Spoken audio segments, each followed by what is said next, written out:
Edvard Grieg was born on June 15, 1843, in the seaside town Bergen, Norway. His father was British consul at Bergen.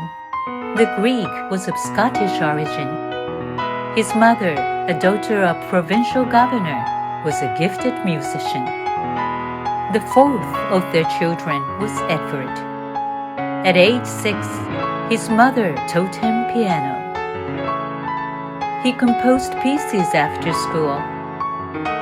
And at 15, one of his relatives and violin virtuoso, Bo, who established the first Norwegian theater, visited the Griegs. And after listening to Edvard's compositions, Bo said, "You shall go to Leipzig and become an artist," gave his life a decisive turn.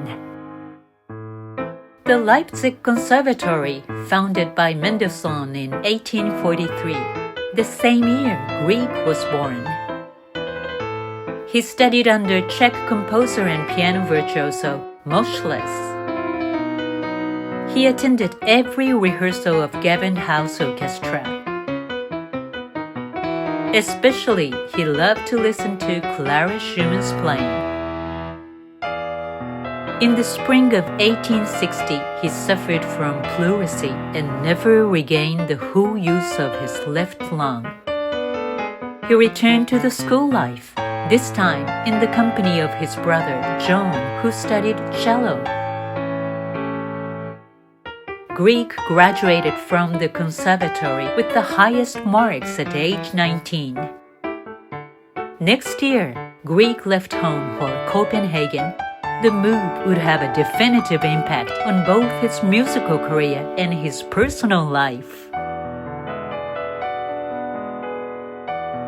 At the time, the Danish capital remained a cultural center for Norway's intellectuals. There, Grieg met Notturno, who wrote Norway's national anthem, infected him. Fired with patriotism, they formed Music Society to promote Nordic music. Soon, Notturno died from tuberculosis, but his will passed on to Grieg. At the time, he fell in love with a singer and his cousin Nona, and they moved to the capital of Norway, Christiania, where Grieg had a 2-year engagement as conductor of the orchestra. The couple were married, but their parents did not approve their marriage. Their only child, Alexandra, was born, their happiest year of their life. His Piano Concerto in A minor was premiered at Casino Theatre.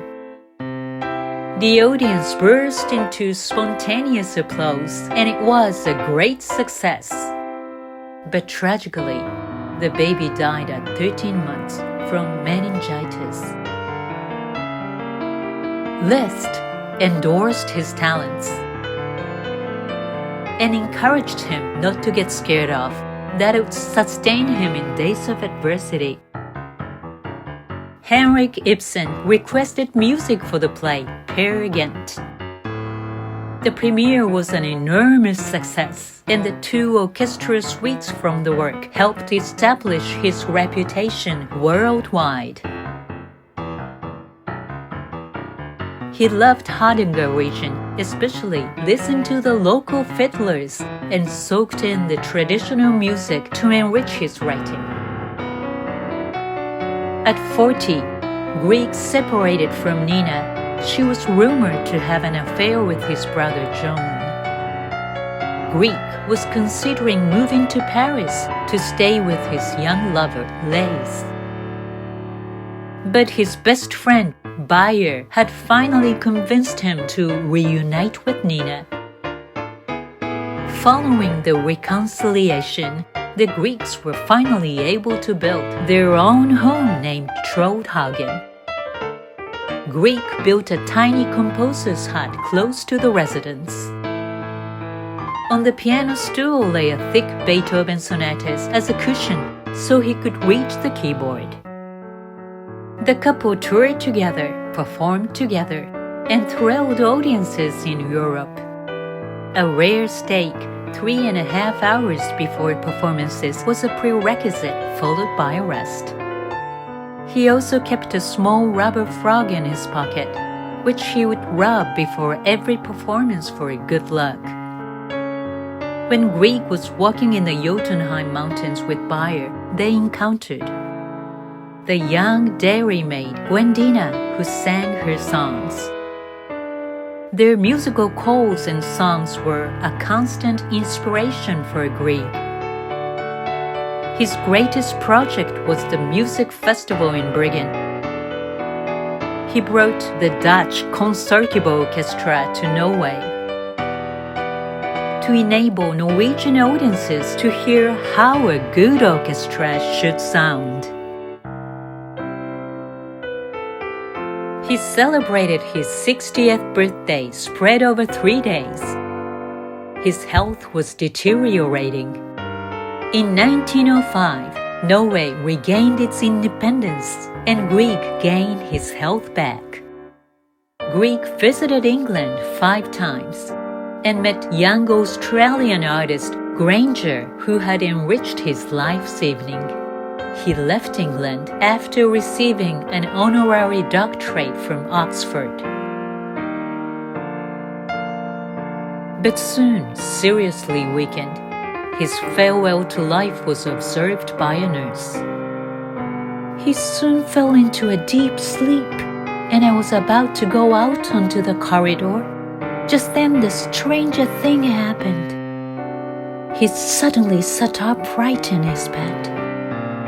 He was bowing, just as musicians do before an audience.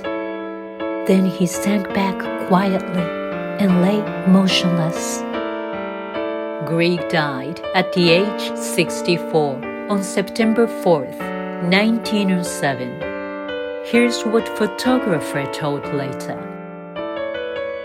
I photographed him at 8 in the morning. He looked as though he lived. To me, it looked like he was in the midst of a beautiful dream.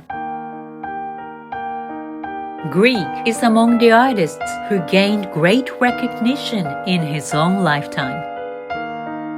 And the piano was his instrument. His lyric pieces were the pop music of the age. He showed an amazing ability to renew himself. I would not say that I'm afraid of either life or death, but there's one thing I fear. I'm afraid of the possibility that I may be unable to perceive the truth and greatness of new intellectual frontiers that form as we grow older. In Troldhaugen, he especially loved their living room where he often accompanied his wife on the piano. Composers like Bach and Beethoven mastered the heights and built churches and temples. I wanted to build homes where people could feel at home and be happy.